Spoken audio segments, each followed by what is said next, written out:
Assalomu alaykum hurmatli televizor ko'ruvchilar. Uyg'ur televiziyasining kundalik xabarlarini ko'rishinglarni qarshi olamiz. Tailand turmisidan qochgan 7 nafar Uyg'ur qayta tutildi. Belarusiyada 2020-yilni Uyg'ur adabiyot yili deb e'lon qilindi. Uyg'ur akademiyasi Adolat taraqqiyot partiyasi va Millatchi harakat partiyasini ziyorat qildi. Sog'lomlik haqida savod. Tövəndə dehqonlar xabarlarimizdan təfsili mazmunlarda bo'lsin.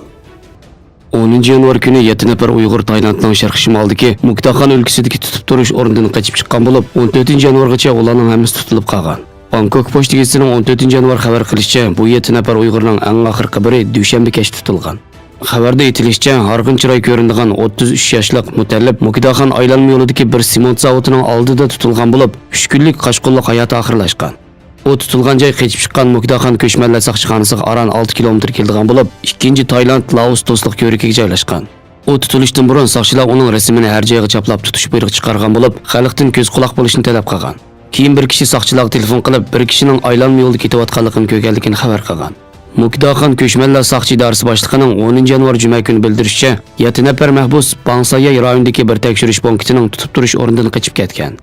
Eginlishcha bu 7 Uyg'ur 22 yoshdan 38 yoshgacha bo'lib, ulardan biri qochib chiqqan kun tutilgan. Qolganlari yakshanba kuni tutilgan.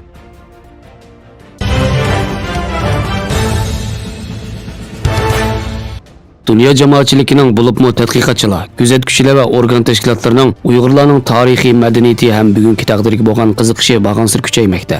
Qozog'istondagi Uyg'urlarda til, ma'arif, san'at, madaniyat jihatdan xili ilgarilashlarning yuz berayotganligi ma'lum. Bo'libmi Uyg'ur adabiyotining taraqqiyot yo'nalishlari, milliy alohidaliklari haqida tadqiqotlarning elib berilishi natijasida ko'plagan emgaklar yo'riq ko'rmoqda. Bu emgaklar boshqa tillarda nashr qilingan bo'lib, Uyg'ur adabiyoti har millat o'qirmanlarining diqqatini tortishga boshladi. Belorussiyaning 2020-yilni Uyg'ur adabiyoti yili deb e'lon qilishi shuning yorqin bir isbotidir.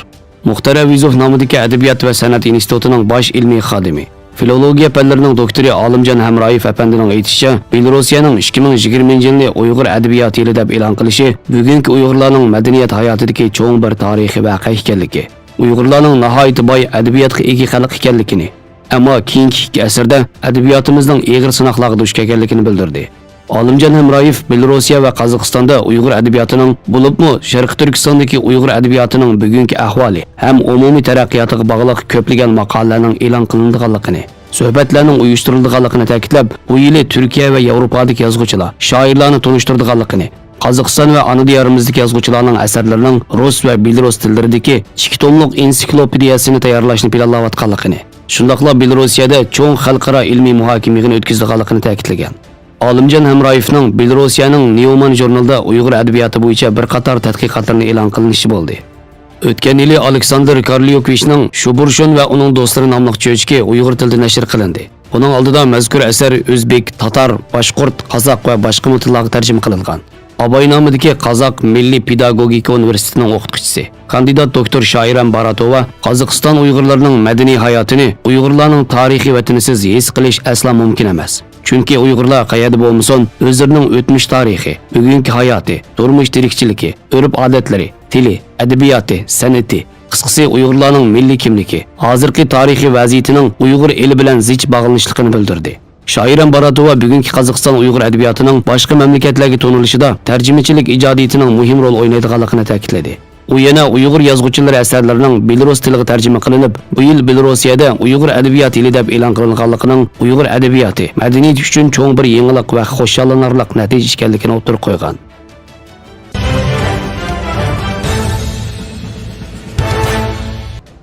Uyg'ur akademiyasi bosh kotibi, Xitoy tadqiqot instituti mudiri doktor Farhod Qurbon Tangirtog'li apandi va akademiya ijroiya raisi Abdulhamid Qaraqan bilan Anqara universiteti o'qituvchisi dotsent doktor Erkin Ahmad, Anqara Uyg'ur tadqiqot institutining yordamchi tadqiqotchisi Muhammad Ilhom qatorliqlarning boshchiligidagi Sharq Turkiston hay'ati 14 yanvar kuni tushdan keyin Turkiyaning hokimiyat beshidagi Adolat va taraqqiyot partiyasi tashqi ishlar mas'ul muavin raisi Javdat Yilmaz bilan ishxonasida ko'rishdi. Adolat va taraqqiyot partiyasiga elib berilgan ziyorat Dunyo Uyg'ur qurultiyi, Uyg'ur akademiyasi, Xitoy tadqiqot instituti va Uyg'ur tadqiqot instituti vakillari tomonidan birlikda elib berildi. Uchrashishda Sharq Turkiston hay'ati Sharq Turkistonning navbatdagi vaziyati va Xitoyning jazo lagerlari bilan vatan ichi sirtidagi Turkiyadagi Uyg'urlarning mavjud masalalarini kun tartibga keldi. Adalet ve Taraqqiyot Partisi Tashqi ishlar mas'ul muavin raisi Javdat Yilmaz irqdosh va dindosh qarindoshlar bo'lgan Uyg'urlar uchun Turkiyaning qo'lidan kelishicha yordamda bo'lganligini va davomli Uyg'urlarni qo'llaydiganligini bildirdi. Shuning bilan bir vaqtda Uyg'ur Akademiyasi bosh kotibi, Xitoy tadqiqot instituti mudiri doktor Farhod Qurbon Tangirtog'li apandi bilan Akademiya ijroiya raisi Abdulhamid Qaraxon birlikda 14-yanvar kuni tushdan keyin Millatchi Hareket Partisi Mersin parlament a'zosi O'ljoy Kilavuz apandi bilan parlament ishxonasida ko'rishdi. Uchrashda doktor Farhod Qurbon Tangirtog'li va Abdulhamid Qaraxon Millatchi Hareket Partisi Mersin parlament a'zosi O'ljoy Kilavuz apandining Turkiya parlamentida Uyg'urlarning haq-huquqini qo'g'dayotganligiga rahmat etib, Dunyo Uyg'ur qurultiyi, Uyg'ur Akademiyasi va Xitoy tadqiqot instituti nomidan tashakkur plakati taqdim qildi va bundan keyin izchil holda Uyg'urlarning qo'llashini talab qildi. Arqadan doktor Farhod Qurbon Tangirtog'li O'ljoy Kilavuz apandiga yangidan qurilgan Xitoy tadqiqot institutining ilmiy xizmatlarini tushuntirib, Xitoyning Sharq Turkiston va Turkiya siyosati haqida yozilgan Xitoyning G'arbiy rayon nazariyasi nomli ko'k toshliq kitobning 4-chi sonini taqdim qilib, Xitoyning Uyg'urlar, Turk dunyosi va Turkiya haqida planlab amalga oshirayotgan razil suiqasdini anglatdi. Shundaqla Uyg'ur tadqiqot instituti tarafidan tayyorlangan jazo lagerlari to'g'risidagi doklati sunilish bilan birga Uyg'ur Akademiyasi tarafidan tayyorlangan vatan ichi sirtidagi hamda Turkiyadagi Uyg'urlarning mavjud masalalari haqidagi doklat O'ljoy Kilavuzning foydalanish uchun sunildi. Millatchi Hareket Partisi Mersin parlament a'zosi O'ljoy Kilavuz haqliq bo'lgan Sharq Turkiston davosini Turkiya parlamentida va har yerda qo'llaydiganligini, qo'lidan kelishicha Uyg'urlarga hamdamda bo'lganligini ifodaladi.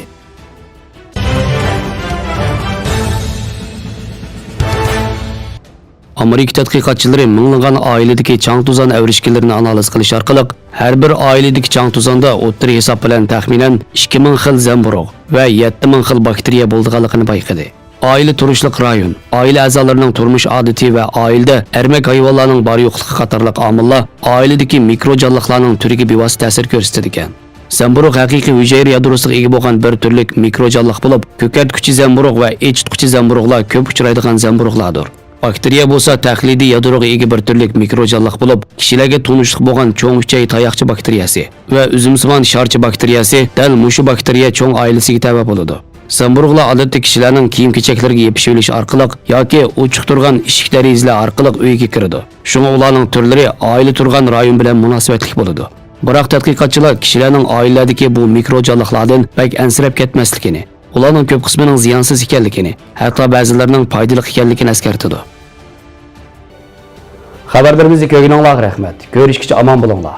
Xayr xo'sh. Allohga omonat.